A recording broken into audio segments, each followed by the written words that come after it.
Hari ini saya dipercayakan untuk memberitakan firman Tuhan dan saya bersyukur biarlah menjadi berkat bagi kita semua.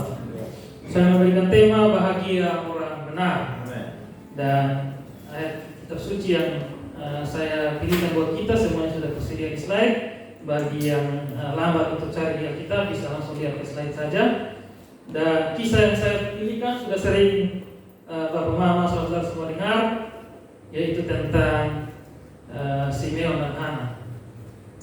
Teks firman Tuhan saya pilihkan dari Lukas 2 21 sampai 38. Lukas 2 ayat 21 sampai 38. Saya akan bacakan ayat 21 dan kita akan membacakan secara berbalas-balasan, sama-sama bertemu nanti di ayat yang ke-38. Saya mulai. Dalam perikop Yesus disunat dan diserahkan kepada Tuhan, Simeon dan Hana. Ayat 21. Dan ketika genap 8 hari dan ia harus disunatkan, ia diberi nama Yesus, yaitu nama yang disebut oleh malaikat sebelum ia dikandung ibunya. Ayat 22. Dan ketika genap 8 kelahiran menurut hukum Musa, mereka membawa dia ke Yerusalem untuk menyerahkannya kepada Tuhan. Seperti ada tertulis dalam hukum Tuhan, semua anak laki-laki sulung harus dikuduskan bagi Allah. Dan mempersembahkan korban menurut apa yang difirmankan dalam hukum Tuhan, yaitu sepasang burung ekor atau melahirkan anak perempuan. Adalah di Yerusalem seorang bernama Simeon. Ia seorang yang benar dan saleh, yang menantikan penghiburan bagi Israel. Roh Kudus ada di atasnya. Dan perkataannya adalah dinyatakan oleh Roh Kudus bahwa ia tidak akan mati sebelum dia melihat Mesias, yaitu dia yang diurapi Tuhan. Ia datang ke bait Allah oleh Roh Kudus.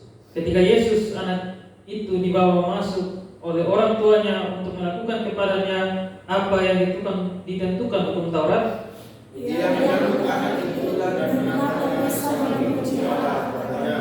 sekarang Tuhan, biarkanlah hamba-Mu ini pergi dalam damai sejahtera sesuai dengan firman-Mu. Sebab aku telah melihat keselamatan yang daripadamu, Yang telah Engkau sediakan di hadapan segala bangsa, yaitu terang yang menjadi penyertaan bagi bangsa-bangsa lain dan menjadi kemuliaan bagi umat Israel. dan bapa serta ibunya amat heran akan segala yang dikatakan tentang Dia. Lalu Simeon memberkati mereka dan berkata kepada Maria, ibu anak itu, sesungguhnya anak ini ditentukan untuk menjatuhkan atau membangkitkan banyak orang di Israel dan untuk menjadi suatu tanda yang menimbulkan perbalahan. Dan suatu pedang akan menembus jiwamu sendiri, supaya menjadi nyata pikiran hati banyak orang. Lagi pula di situ ada Hana, seorang nabi perempuan, anak pemerintah saudara saja. Ia sudah sangat lanjut umurnya. Sesudah kawin, ia hidup 7 tahun lamanya bersama suaminya.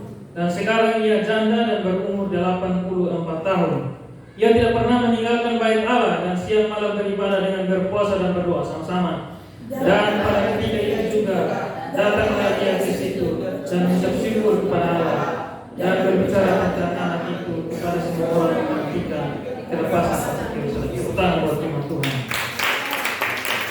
Baik, saya rasa teks ini sudah sering kita dengar, bahkan sudah sering kita lihat atau nonton di dalam film-film Tuhan Yesus yang lalu-lalu. Bagaimana setelah Yesus berumur 8 hari, ia harus disunat dan diserahkan pada Tuhan di bait Allah, di mana ini menceritakan bahwa Yesus adalah ketika ia berinkarnasi sebagai seorang manusia, meskipun dia adalah Allah yang sejati, tetapi dia selama berada dalam rupanya sebagai manusia, dia juga tunduk atau takluk kepada hukum-hukum Taurat atau hukum Musa. Buktinya seperti tadi ayat 21 yang kita baca, Yesus harus disunat pada hari yang ke-8. Ini bukti bahwa orang tuanya juga melaksanakan hukum Taurat. Di situ di ayat 21 dikatakan pada ketika genap 8 hari ia harus disunatkan. Ini mengacu pada perintah dalam hukum Taurat dalam kitab Imamat 12 ayat 1 sampai 3. Saya bacakan buat kita. Katakanlah kepada orang Israel, apabila seorang perempuan bersalin dan melahirkan anak laki-laki, maka najislah ia selama 7 hari. sama seperti pada hari-hari ia bercemar kain ia najis, dan pada hari yang ke-8 haruslah dikerat daging kulit kata anak itu atau disunat. Jadi Yesus atau Maria dan Yesus dalam hal ini melaksanakan hukum yang sudah ditentukan oleh Tuhan dalam kitab Imamat. Nah, yang kedua adalah hukum Taurat yang harus dilakukan oleh Maria dan Yusuf adalah pentahiran. Tentang pentahiran dan juga mempersembahkan korban di ayat 22 tadi dan juga ayat 24. Ini adalah hal yang dilakukan mengacu pada Imamat 12 ayat 6 sampai 8. Imamat 12 ayat 6 sampai 8. Bila sudah genap hari-hari pentahirannya, maka untuk anak laki-laki atau anak perempuan haruslah dibawanya seekor domba berumur setahun sebagai korban bakaran dan seorang anak burung merpati atau burung tekukur sebagai korban penghapus dosa ke pintu kemah pertemuan dengan menyerahkan kepada imam. Imam itu harus mempersembahkannya ke hadapan Tuhan dan mengadakan pendamaian bagi perempuan itu. Demikianlah perempuan itu ditahirkan dari leleran darahnya. Itulah hukum tentang perempuan yang melahirkan anak laki-laki atau anak perempuan. Ayat 8. Tetapi jikalau ia tidak mampu untuk menyediakan seekor kambing atau domba, maka haruslah ia mengambil 2 ekor burung tekukur atau 2 ekor anak burung merpati, seperti yang dilakukan Maria dan Yusuf. Yang seekor sebagai korban bakaran dan yang seekor lagi sebagai korban penghapus dosa. Dan imam itu harus mengadakan pendamaian bagi perempuan itu, maka tahirlah ia. Itu adalah hukum kedua yang dilakukan oleh Maria dan Yusuf terhadap Yesus. Nah, yang ketiga adalah tentang penyerahan anak. Itu ayat yang ke-23. Ini mengacu pada firman Tuhan di dalam Keluaran 13 ayat 1 dan 2 dan juga Bilangan 3 ayat 13. Berfirmanlah Tuhan kepada Musa, kuduskanlah bagiku semua anak sulung, semua yang lahir terdahulu dari kandungan pada orang Israel, baik pada manusia maupun pada hewan. Akulah yang mempunyai mereka. Bilangan 3 ayat 13. Sebab akulah yang mempunyai semua anak sulung. Pada waktu aku membunuh semua anak sulung di tanah Mesir, maka aku menguduskan bagiku semua anak sulung yang ada pada orang Israel, baik dari manusia maupun dari hewan. Semuanya itu kepunyaanku, akulah Tuhan. Jadi semua anak sulung yang dilahirkan itu dipersembahkan kepada Tuhan. Jadi saudara yang punya anak jangan bangga itu punya saudara ya, itu punya Tuhan ya. Amin. Jadi itu semua cuma titipan. Jadi jangan terlalu menyayangi anak saudara melebihi Tuhan, karena yang punya itu adalah Tuhan. Ya, jadi ini adalah 3 hukum Taurat yang dilakukan atau dilaksanakan untuk Yesus setelah ia dilahirkan. Yang pertama adalah disunat, yang kedua ditahirkan dan dipersembahkan korban, yang ketiga penyerahan anak. Nah, dari sini kita lihat bahwa Yusuf dan Maria itu sebenarnya kayaknya bukan orang-orang yang kaya, atau lebih tepatnya orang yang tidak mampu. Karena dikatakan tadi di dalam kitab Imamat, mereka mempersembahkan burung merpati atau burung tekukur. Itu adalah persembahan bagi orang-orang yang tidak mampu. Mungkin saudara berpikir, loh, waktu itu kan ada orang-orang dari Majus yang mempersembahkan emas dan perak. Kenapa mereka tidak jual saja untuk beli kambing domba? Tapi saya meneliti dan saya cukup percaya dengan suatu penafsiran bahwa ada 2 penafsiran tentang hal itu.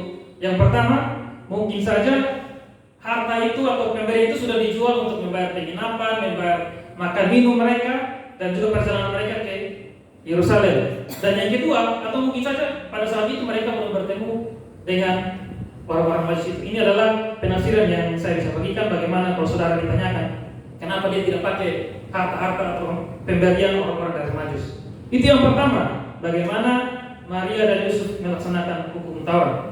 Bagian yang kedua adalah kita akan bahas tentang tokoh-tokoh yang ada waktu itu. Yang pertama adalah Simeon. Nah, siapakah Simeon ini? Dalam bacaan tadi dikatakan bahwa dia adalah seorang benar dan saleh. Kalau saya menambahkan di dalam Wikipedia dituliskan Simeon the Righteous atau Simeon the Elder. Jadi karena nama Simeon ini banyak di dalam Alkitab, kita namakan saja Simeon ini adalah seorang yang benar dan saleh, atau Simeon orang benar, Simeon orang saleh. Itu untuk membedakan dia dengan Simeon atau Simon yang lain. Nah, siapakah Simeon ini? Saya mendapatkan suatu artikel di dalam situs Alkitab Sabda. Ini adalah catatan Matthew Henry, seorang penafsir Matthew Henry. Dia secara tradisi menulis siapa Simeon. Saya bacakan buat kita. Catatan yang ada mengenai Simeon atau Simon ini, ia tinggal di Yerusalem dan dikenal karena kesalehannya dan kedekatannya dengan Allah.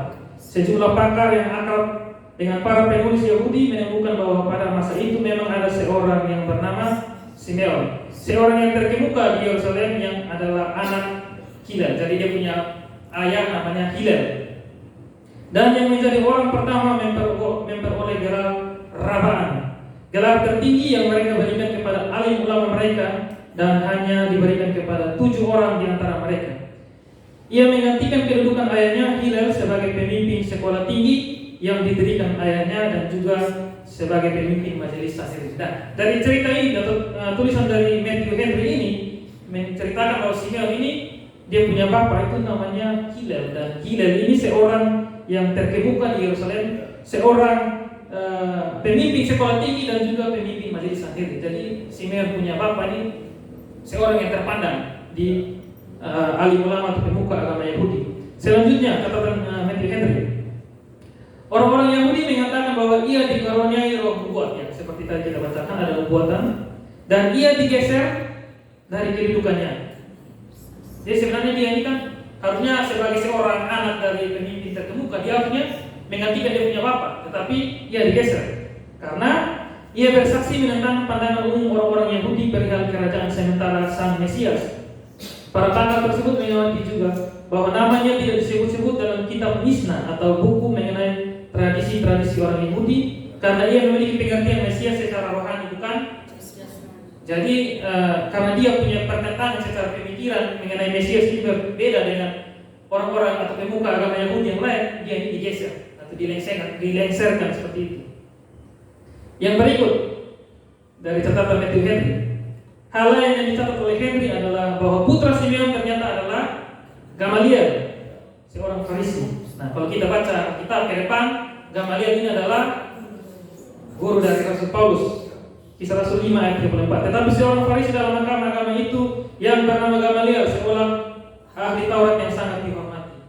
Atau di dalam Kisah Rasul Paulus, Kisah Rasul 22 ayat 3, aku adalah orang Yahudi, lahir di Tarsus di tanah Kilikia, tetapi dibesarkan di kota ini, Yerusalem. Dididik dengan teliti di bawah pimpinan Gamaliel. Jadi saya tidak menyatakan ini 100% benar karena ini adalah tradisi, artinya catatan-catatan sejarah yang berada di luar Alkitab.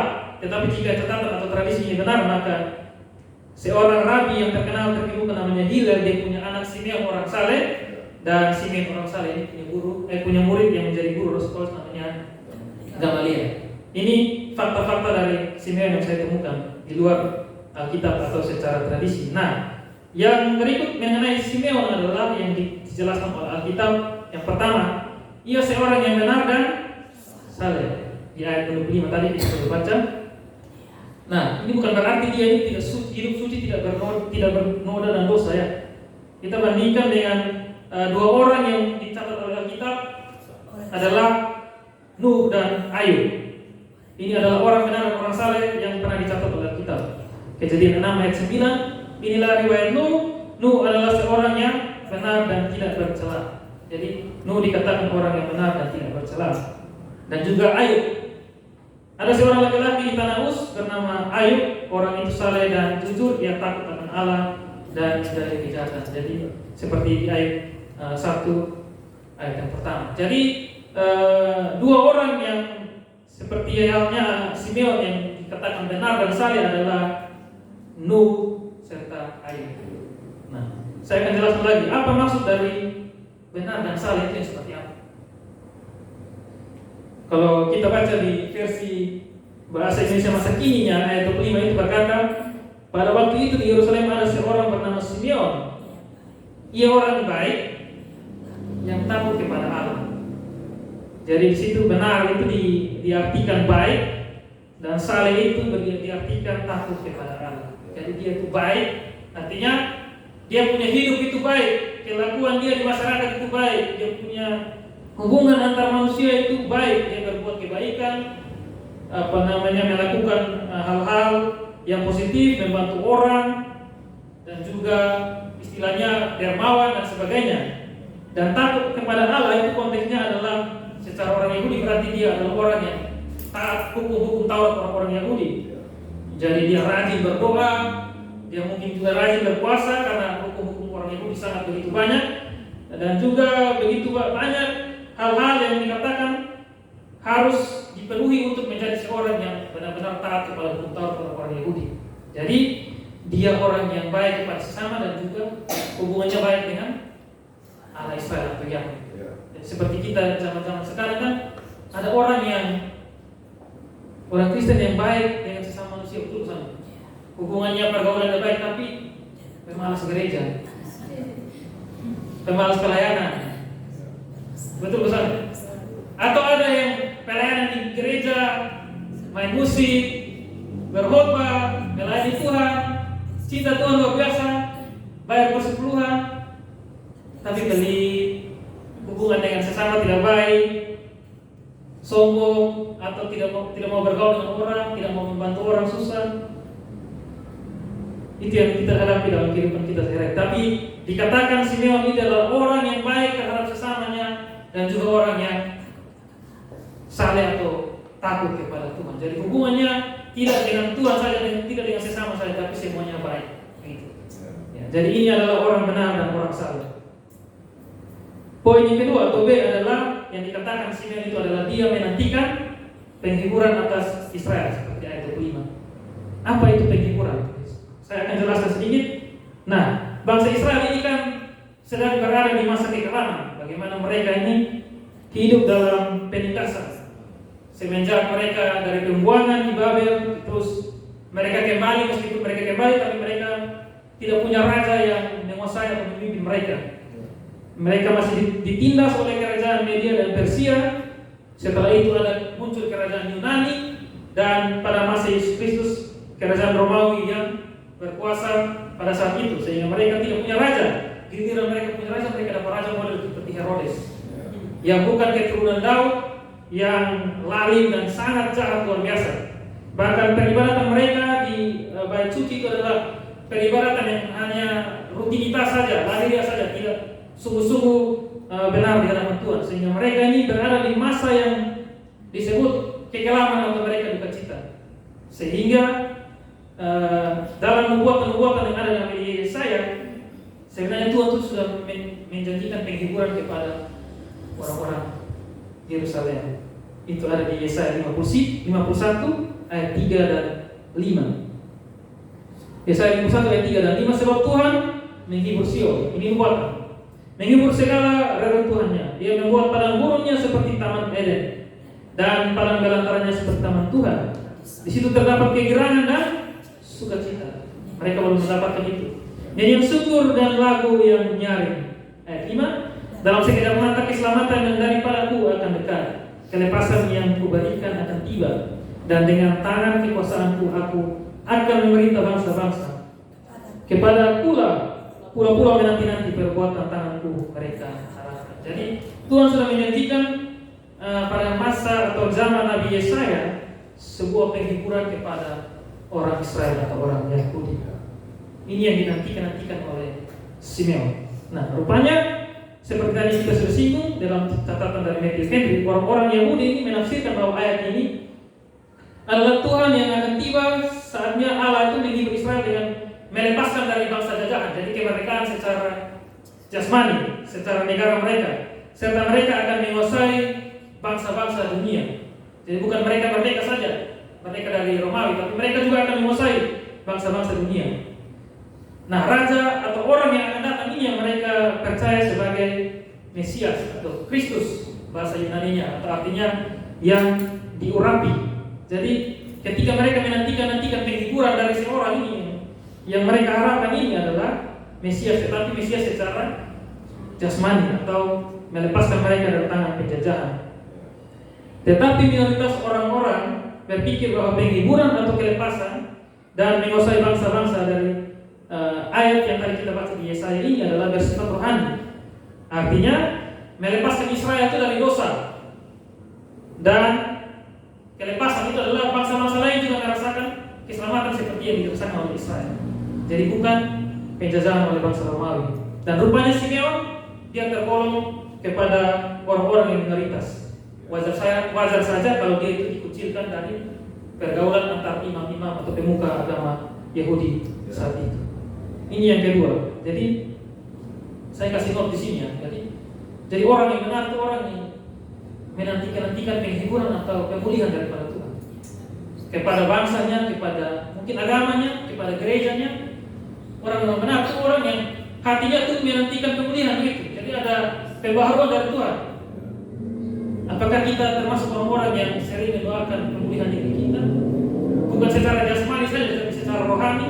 Pertemuan orang-orang Kristen yang ada di negeri kita Indonesia, di NTT, orang-orang Kristen, termasuk juga nasib gereja-gereja kita, nasib pelayanan kita. Apakah saudara melihat ada yang tidak beres dengan pelayanan, saudara acuh-acuh saja, atau saudara bergumul kepada Tuhan?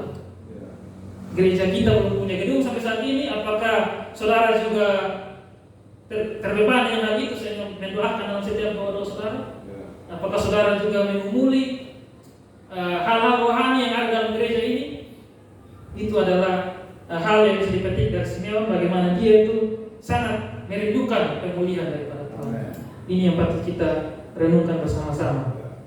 Yang ketiga tentang Simeon adalah ia dipenuhi oleh Roh Kudus. Ayat 27a, ia datang ke bait Allah oleh Roh Kudus. Saya cukup yakin dia dikatakan benar dan dia saleh karena Roh Kudus, karena dia dipenuhi oleh Roh Kudus. Dan dia juga datang ke bait Allah, dia merindukan pemulihan dari Tuhan, kelepasan dari Tuhan, itu karena dia juga dipenuhi oleh Roh Kudus. Dan juga jadi saudara, baik saudara itu berbaik hati kepada sesama, beriman kepada Tuhan Yesus, melakukan kehendak Tuhan, taat firman, dan saudara mengerti firman Tuhan, itu semua karena campur tangan Roh Kudus. Jadi hanya Roh Kudus itu yang memberikan pencerahan, pengertian itu kepada saudara dan saya. Jadi bahkan Simeon datang ke bait Allah itu digerakkan oleh Roh Kudus. Saya percaya saudara juga datang untuk menyembah Tuhan, itu semua digerakkan oleh Roh Kudus. Kita buat firman Tuhan. Hal-hal yang terjadi ketika Simeon ini dipimpin oleh Kudus adalah, saya beri yang pertama, ia menubuatkan dirinya sendiri. Di ayat yang ke-26-29, ia tidak akan mati sebelum melihat Mesias atau Kristus.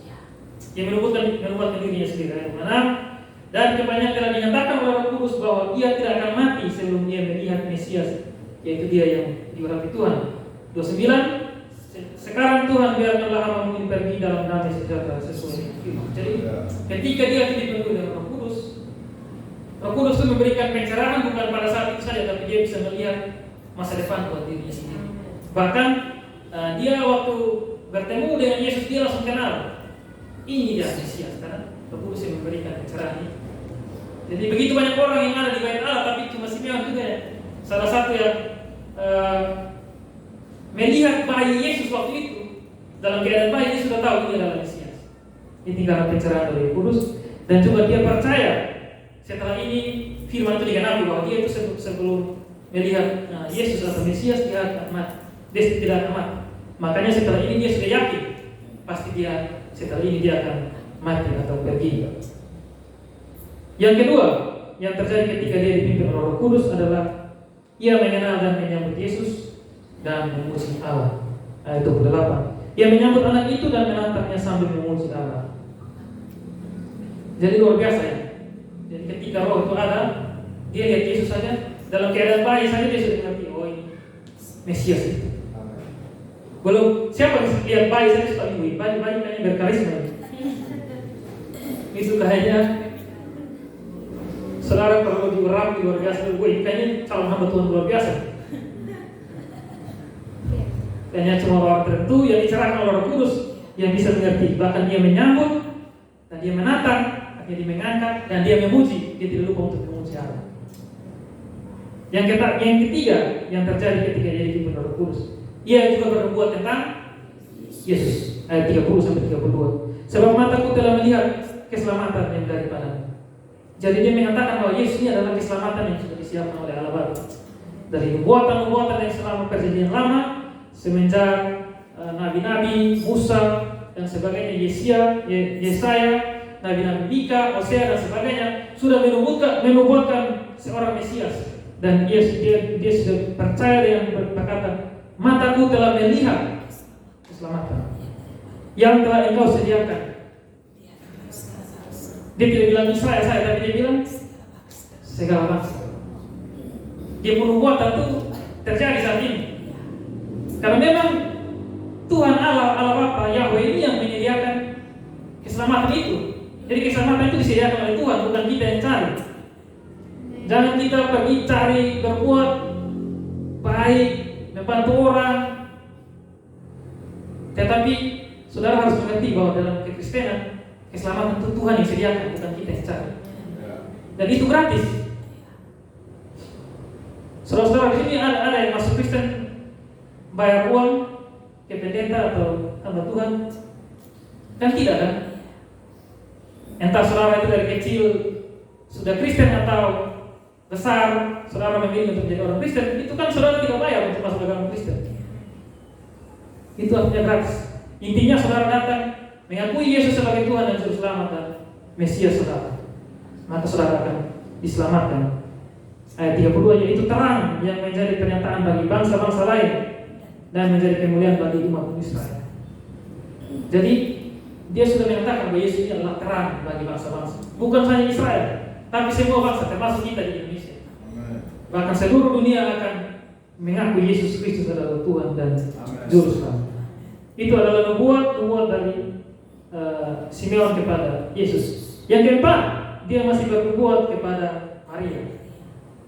Ayat 4:35. Lalu Simeon memberkati mereka, jadi dia tidak lupa memberkati mereka. Dan berkata kepada Maria, ibu anak itu, sesungguhnya anak ini ditentukan untuk menjatuhkan atau membangkitkan banyak orang di Israel dan menjadi suatu tanda yang menimbulkan perbantahan. Jadi dia bilang kepada Maria, ini anak ini atau Yesus ini, dia akan menjatuhkan dan membangkitkan orang. Artinya saudara yang nanti dengar firman Tuhan dan tidak percaya, saudara akan dijatuhkan atau dihukum Tuhan atau dihajar Tuhan. Tapi orang-orang yang percaya kepada Yesus, dia akan dibangkitkan secara rohani. Dibangkitkan artinya diangkat Tuhan. Orang-orang yang tidak percaya akan dijatuhkan, orang-orang yang percaya akan dibangkitkan. Itu cuma dua hal yang terjadi di dunia ini. Tidak ada abu-abu, tidak ada tengah-tengah. Saudara tidak bisa pilih, oh saya tengah-tengah saja, saya atau kan situ ada menjatuhkan atau membangkitkan, saya atau. Jadi saudara mau pilih dijatuhkan atau dibangkitkan? Saya percaya kalau saudara logis dan saudara waras, saudara pasti memilih untuk dibangkitkan oleh Tuhan. Caranya adalah percaya kepada Yesus yang sudah disediakan oleh Allah Bapa. Dan untuk menjadi suatu tanda yang menimbulkan perbantahan. Artinya orang-orang ini akan bantah dia terus.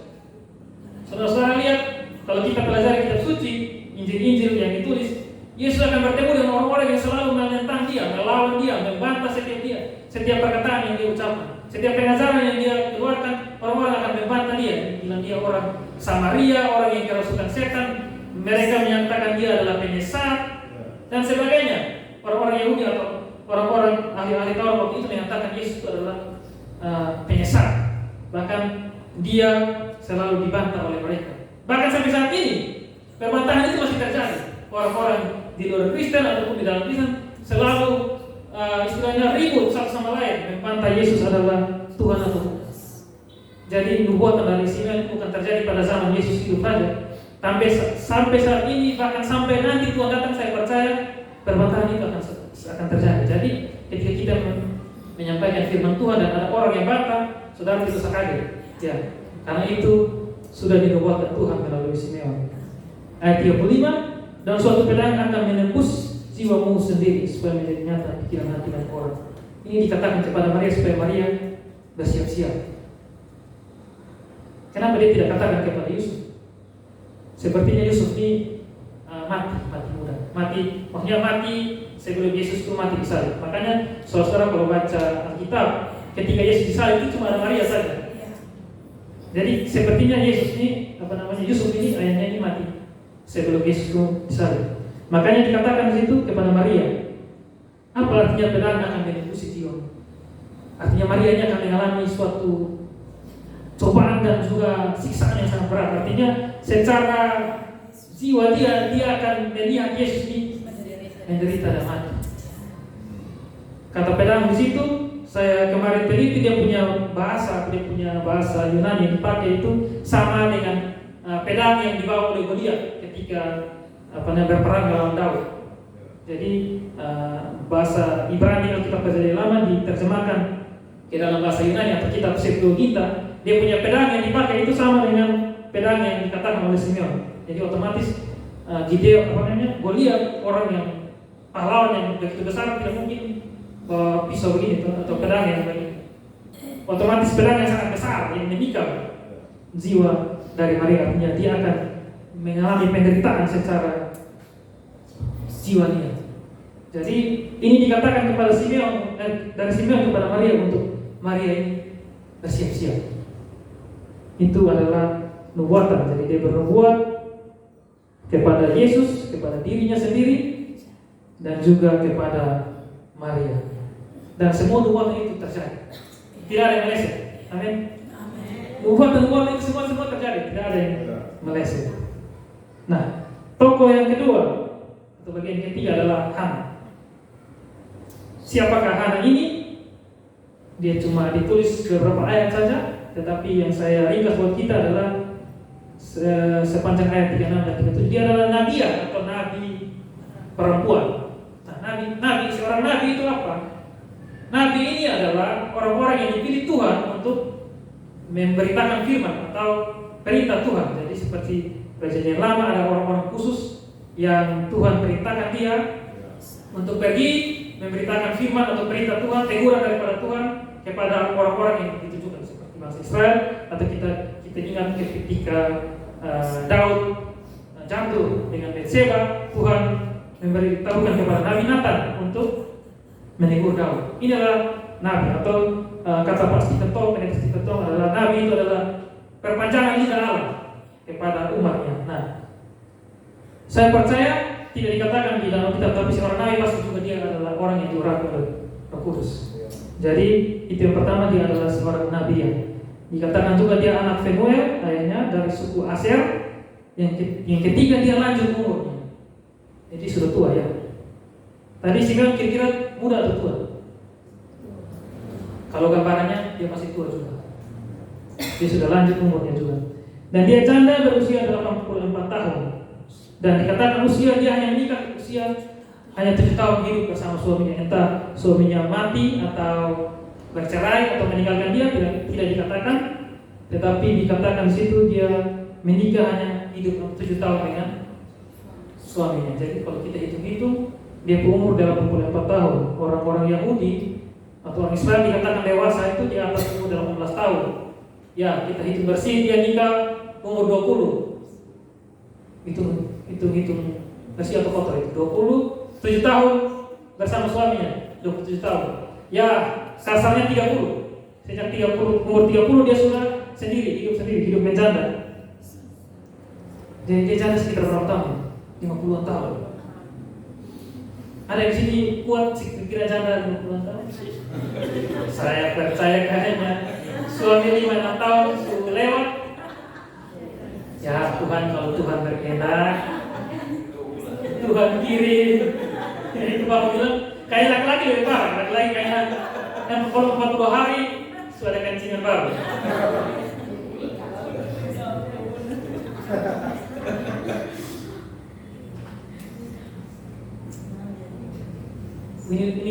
Ini luar biasa, saudara pikirlah.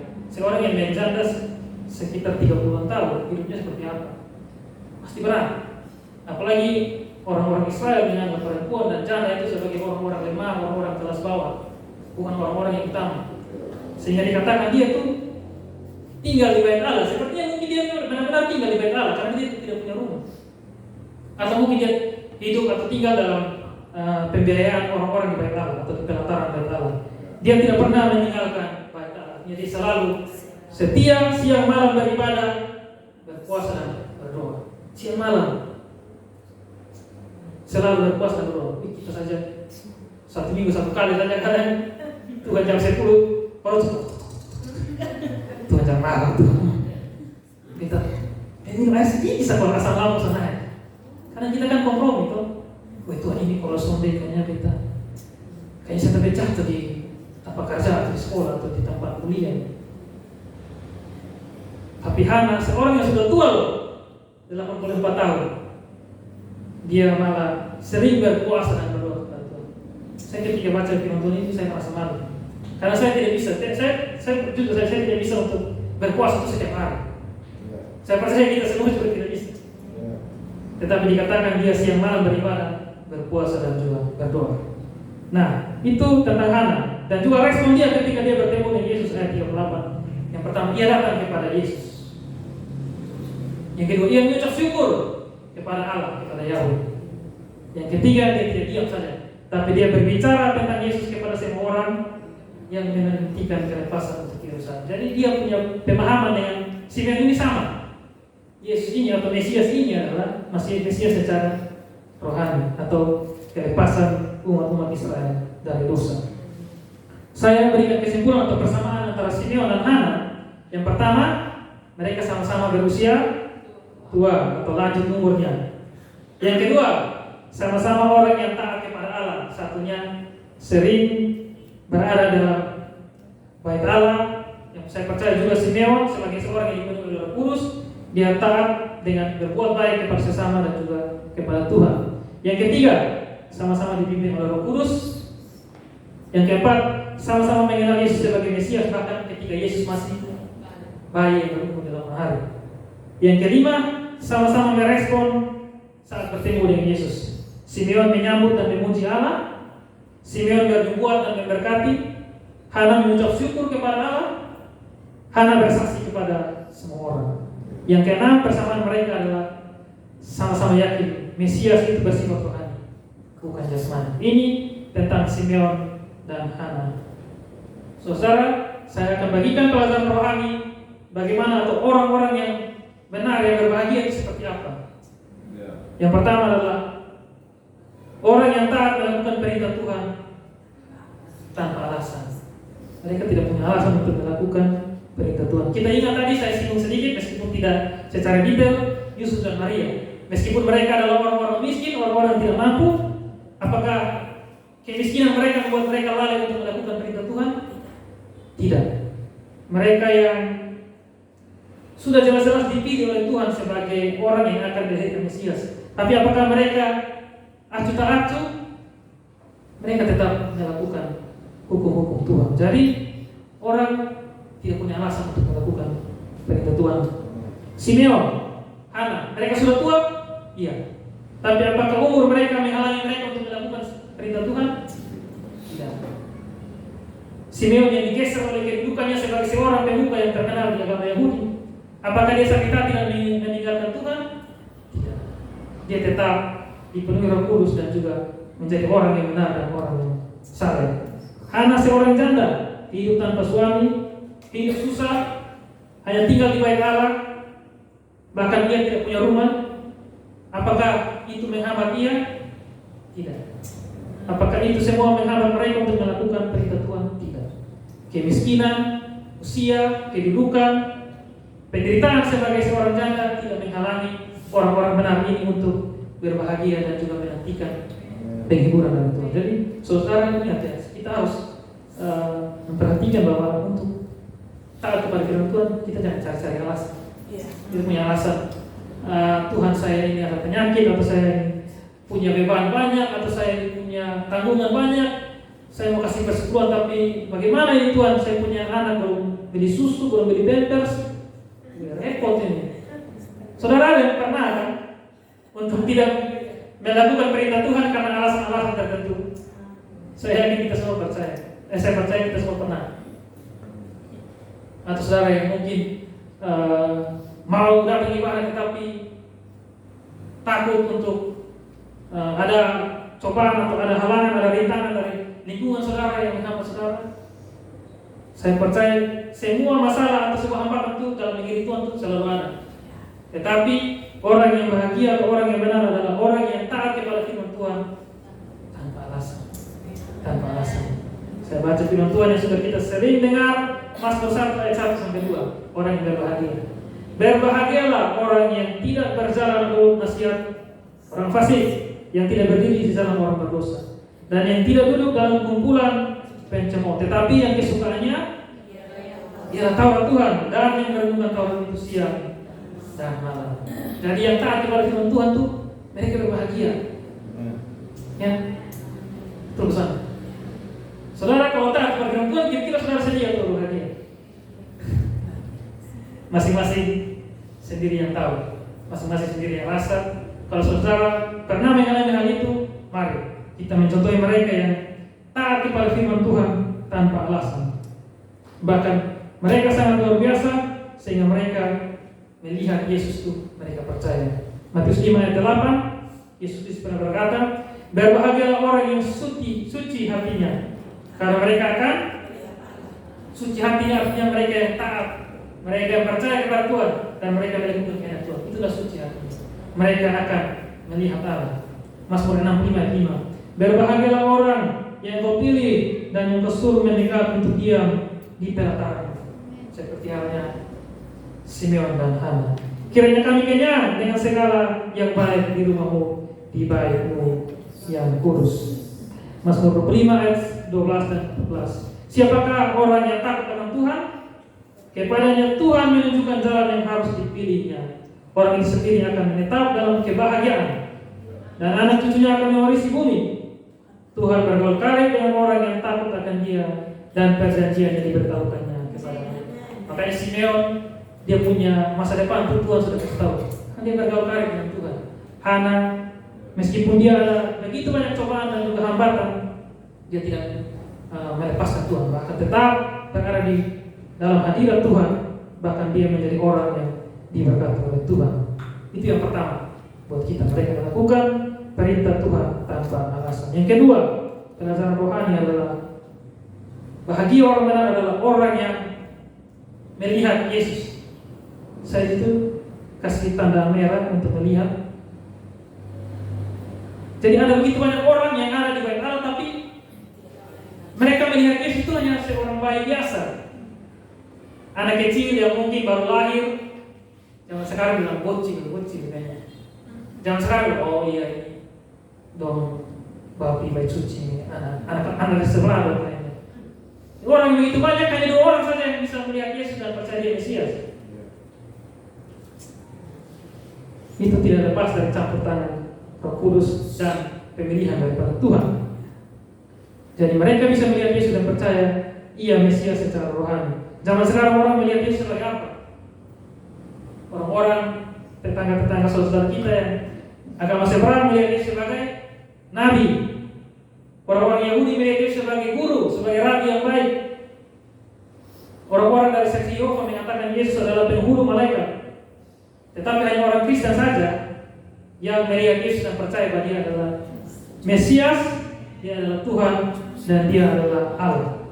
Berbahagialah karena kita yang keselamatan sudah disediakan oleh Tuhan, dan itu kita percaya kepada Yesus, kita pasti diselamatkan. Jadi bahkan saudara perlu harus perhatikan ya, ada orang-orang Kristen juga yang sudah bilang Kristen, tapi melihat Yesus itu bukan Mesias. Kalau kita tanya Yesus itu apa? Itu nanti kalau kita sakit mereka berdoa. Mereka melihat Yesus sebagai dokter. Nanti beta usaha begini harus berdoa. Mereka melihat Yesus sebagai sumber berkat atau orang yang berkat. Itu tidak salah ya.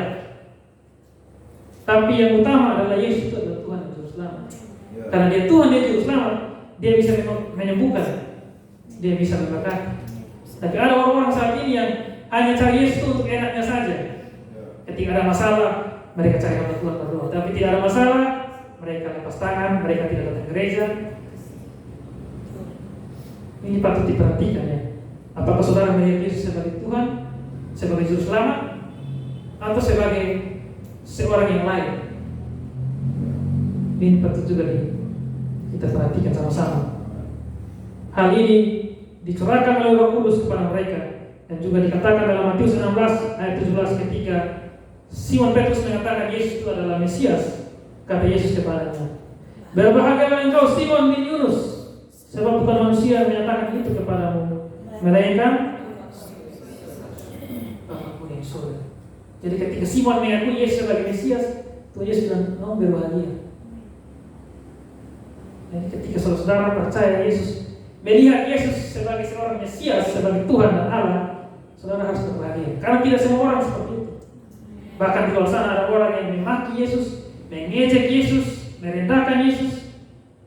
Tetapi kita percaya Dia Tuhan dan Dia Allah. Saudara, kalau kita pikir-pikir ya, kita tuh iri sama orang yang saat itu makan, minum, hidup dengan Yesus ya. Betul saudara. Karena mereka tuh bisa melihat Yesus sebagai manusia seperti apa. Kita sekarang kan cuma lihat dia punya gambar, dia punya film, dia punya apa lagi, patung. Itu adalah karya seni dari manusia yang merindukan, ingin menggambarkan bagaimana Yesus itu. Tetapi semuanya itu tidak benar. Maksudnya tidak mutlak itu adalah Yesus, wajah Yesus seperti itu tidak benar. Tetapi orang-orang yang hidup murid-murid mereka itu sangat berbahagia karena mereka bisa melihat Yesus secara langsung. Ini dikatakan Yesus Matius 13 ayat 16 dan 17. Tetapi berbahagialah matamu karena melihat dan telingamu karena mendengar. Sebab aku berkata kepadamu, sesungguhnya banyak nabi dan orang benar ingin melihat apa yang kamu lihat, tetapi tidak melihatnya, dan ingin mendengar apa yang kamu dengar, tetapi tidak. Saudara ingin bisa lihat Yesus menyembah, pasti ingin ya. Bahkan Abraham dari dulu tidak dapat lihat, Musa, Yosua, Daud, Salomo, siapa lagi, Yesaya, semua mereka cuma melihat bayangan atau nubuatan saja, tapi mereka tidak lihat secara langsung. Makanya Yesus mengatakan, berbahagia kamu yang bisa melihat secara langsung. Tetapi saudara jangan kecil hati. Amin. Karena Tuhan Yesus janji buat kita dalam Yohanes 20 ayat 29. Ketika Thomas melihat Yesus bangkit dan dia percaya, Yesus berkata kepada Thomas, karena engkau telah melihat aku, maka engkau percaya. Berbahagia mereka yang tidak melihat namun percaya. Sekarang tidak lihat tapi percaya. Saudara sudah dikatakan.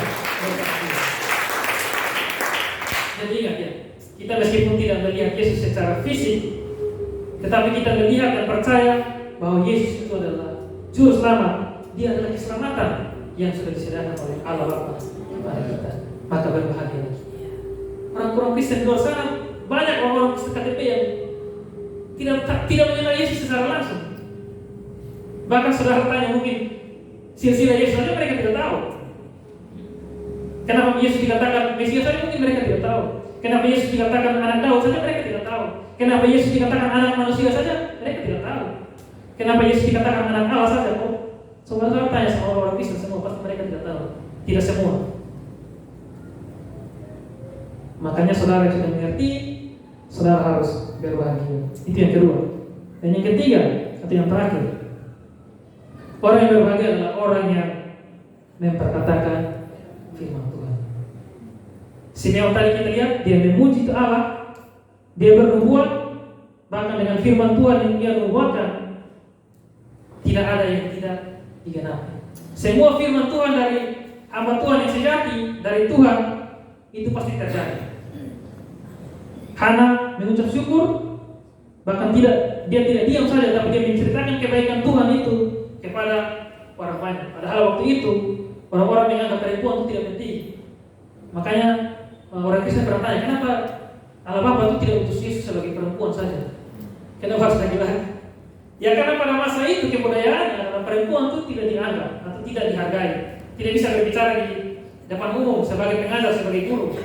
Makanya kalau kita baca surat-surat Rasul Paulus mengatakan bahwa seorang perempuan tidak bisa menjadi seorang pemimpin secara rohani. Pada masa itu ya, pada zaman sekarang karena kebudayaan sudah berubah, pendeta ya silakan perempuan, gembala silakan perempuan, pengajar, guru silakan perempuan. Tapi konteks waktu itu perempuan itu tidak dianggap. Makanya meskipun Hana ini adalah orang yang tidak dianggap waktu itu, dibelenggu oleh sebuah kebudayaan yang tidak menghargai perempuan, tetapi dia tidak diam. Dia menceritakan, dia memuji, menceritakan ya, firman atau keselamatan yang disediakan Tuhan itu kepada semua orang. Jadi perkataan firman kita ini beraneka ragam. Bukan kita baca firman Tuhan saja, tidak. Kita bisa memuji Tuhan seperti halnya Simeon. Kita bisa menyembah Tuhan, kita bisa berdoa, itu adalah juga memperkatakan firman Tuhan. Kita mengucap syukur, kita menyampaikan firman, seperti berkhotbah, memberikan renungan, dan juga kita bersaksi. Jadi saudara yang menganggap diri saudara benar, kalau saudara tidak bisa memuji Tuhan, saudara tidak bisa menyembah Tuhan, saudara menyembah Tuhan cuma 5 menit itu saudara bosan, saudara tidak pernah mengucap syukur kepada Tuhan, bahkan saudara tidak bisa bersaksi, kayaknya saudara punya kebenaran sebagai orang benar itu dipertanyakan. Tanda seorang yang sudah benar atau seorang yang dibenarkan oleh Tuhan adalah dia harus memperkatakan firman Tuhan dalam kehidupan kita, dalam keseharian kita. Bahkan mereka menceritakan, bersaksi kepada seluruh dunia Yesus adalah Mesias. Seperti firman Tuhan Mazmur 9 ayat 2-3. Mazmur 9 ayat 2-3, aku mau bersyukur kepada Tuhan dengan segenap hatiku. Aku mau menceritakan segala perbuatanmu yang ajaib. Aku mau bersukacita dan bersukaria karena Engkau bermazmur bagi namamu. Jadi dia bersyukur, dia menceritakan, dia bersukacita, bersukaria, berbahagia, dan bermazmur. Ini orang yang benar itu seperti itu, memperkatakan firman Tuhan kepada orang lain, memberkati orang dengan pujian dan juga dengan syukur, bahkan dengan doa-doa kita. Mazmur 73 ayat 28. Tetapi aku suka dekat pada Allah. Aku menaruh tempat perlindunganku pada Tuhan Allah, supaya dapat menceritakan segala pekerjaan. Dan dalam setiap pekerjaan kita, dalam setiap aktivitas kita, kita jangan lupa untuk memperkatakan firman Tuhan. Bahkan seperti dikatakan tadi adalah dia seorang nabi perempuan. Yeremia 23 ayat 8. Nabi yang beroleh mimpi, biarlah menceritakan mimpinya itu. Dan nabi yang beroleh firmanku, biarlah menceritakan firmanku itu dengan, saya garis bawah itu benar. Karena zaman sekarang orang juga mengaku nubuatan, mengaku nabi, mengaku dapat mimpi, tapi nubuat mereka tidak benar, tidak sesuai dengan firman Tuhan. Jadi itu harus diuji. Makanya kita, kalau kita dapat sesuatu untuk diberitakan kepada orang lain, kita jangan diam saja. Tapi itu adalah suatu perintah Tuhan. Seperti firman Tuhan dalam Yesaya, kalau dia berfirman untuk menegur orang yang berbuat dosa, kita harus menegur mereka. Sama seperti juga orang yang tidak bertobat dalam dosa-dosa mereka, ketika kita peringatkan mereka untuk tidak melakukan dosa lagi, tapi mereka melakukan terus-menerus, maka firman Tuhan itu tidak menjadi beban buat kita karena kita sudah menyampaikannya. Makanya Hana ini tidak diam saja, dia memperkatakan firman Tuhan, tetapi dengan benar. Jadi ini perlu dengan kebenaran. Artinya mimpi atau firman yang dibuatkan oleh Tuhan tidak boleh dilakukan dengan sembarangan, tetapi harus diuji juga dengan kebenaran dan juga sesuai dengan kitab suci. Perlu juga kita belajar agar kita menceritakan firman itu dengan benar. Makanya di Kubang Presiden ini ada cares, ada berhasil, ada sharing. Karena setelah kita baca, kita harus menceritakan apa yang kita dapat selama kita baca. Dan itu harus benar sesuai dengan firman itu yang dikatakan oleh Tuhan. Jadi kesimpulan dari bahagia orang benar yang saya bagikan buat kita hari ini adalah orang benar adalah ketika dia yang pertama taat melakukan firman Tuhan tanpa alasan. Yang kedua, orang yang ketika dia melihat Yesus, dia percaya Yesus adalah Mesias dan Tuhan dan Juru Selamat. Yang ketiga, orang benar adalah orang yang berbahagia ketika memperkatakan firman Tuhan dalam kehidupannya, dalam doa, pujian, pemberitaan firman, dalam kesaksian, dalam perbuatan, dan dalam tubuhan. Jadi saya mau bertanya buat saudara-saudara semua, sudahkah saudara menjadi orang yang taat firman Tuhan tanpa alasan? Sudahkah saudara mengenal Yesus sebagai Tuhan dan Juru Selamat? Atau saudara-saudara mengenal Yesus yang lain? Yang ketiga, saudara-saudara memperkatakan firman itu dalam hidup kita, dalam doa kita, dalam pujian syukur kita, dan dalam bersaksi dalam hidup kita sehari-hari. Mari kita menerima firman ini, merespon dan merenungkan dalam hidup kita sehari-hari. Amin. Buat firman Tuhan, waktu saya berikan kepada Bapak Gembala.